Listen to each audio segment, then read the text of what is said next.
If you're here for my review of the Mauritanian, skip to this point, and who am I kidding? You're not here for the Mauritanian. Snyder cut!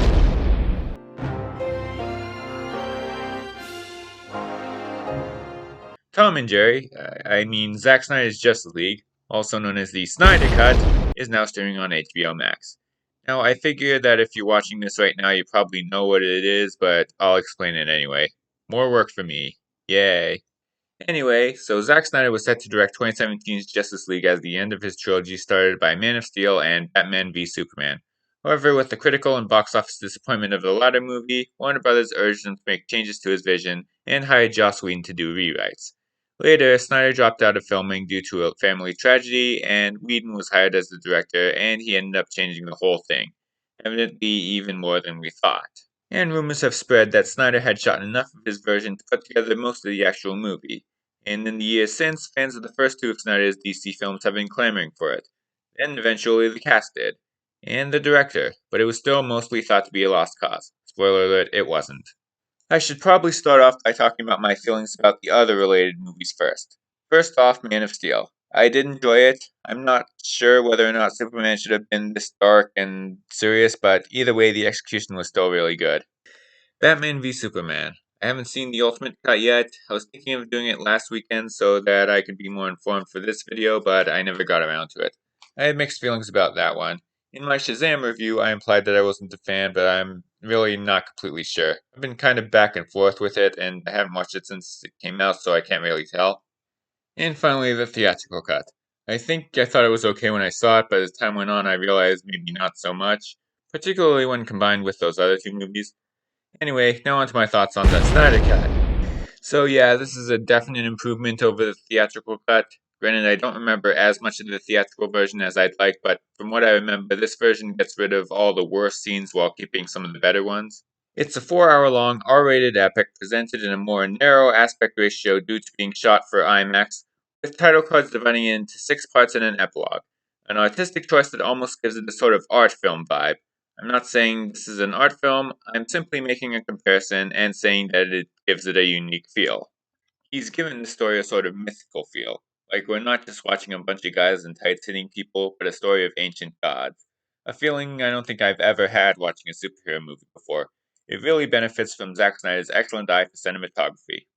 It even feels a bit lighter and more hopeful than the other two, and it has more of a sense of humor, just enough to lighten things up but also have it fit in with the rest of the trilogy. What's more, it turns out the most successful and least awkward attempts at humor in the theatrical cut were actually from Snyder, ironically the more self-serious director. The longer runtime allows for us to get to know all of these characters and the stories better, particularly Cyborg. While he may as well have been non-existent in the theatrical cut, here he's a huge part of the movie and possibly the most interesting character. And now for the negatives. My main one, and this is a big one, it's over 4 hours long. But Jay, you just said that was a good thing.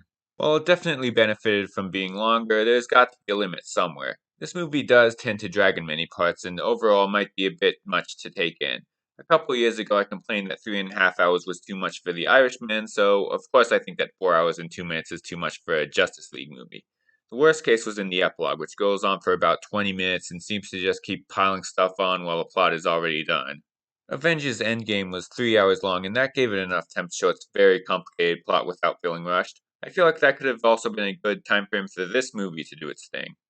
Snyder was seriously considering splitting this into 2 movies before Whedon took over. And before it was released, HBO Max was considering making a miniseries, which is where the title cards came from. Either one of these options would have improved the experience of watching this.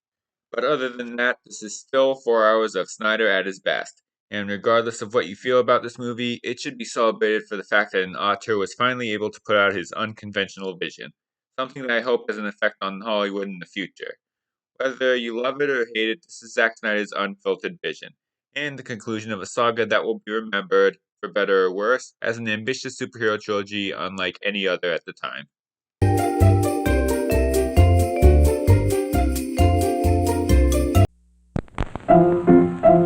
Let's all go to the lobby. Let's all go to the lobby.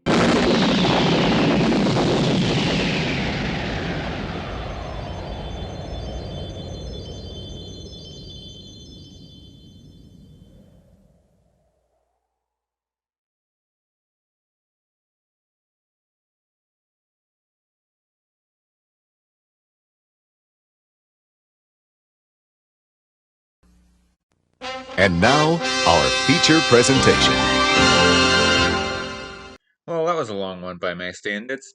So I was able to go to the theater last weekend for the first time since Tenet, so I should probably talk about that even though it will probably be overshadowed by that other review. The Mauritanian, a movie I saw because the father sold out multiple times. The theater was practically empty except in my number one choice. I was also considering seeing Raya and the Last Dragon, but I didn't want to risk my first movie back being in a theater full of loud kids. So, going from a movie starring Anthony Hopkins to a movie starring Jodie Foster. And did I mention there are flashback sequences here that are also presented in a smaller aspect ratio? From Kevin MacDonald, director of The Last King of Scotland, it is the true story of the trial of a man who was accused of being a head recruiter for 9/11. The trial coming after years of being held in Guantanamo Bay despite not officially being charged with any crime. It tells an interesting and at times shocking story that touches on the government's handling of the war on terror and the American justice system in general. It reflects the tendency of both the justice system and the minds of the general public to think of accused people as guilty until proven innocent.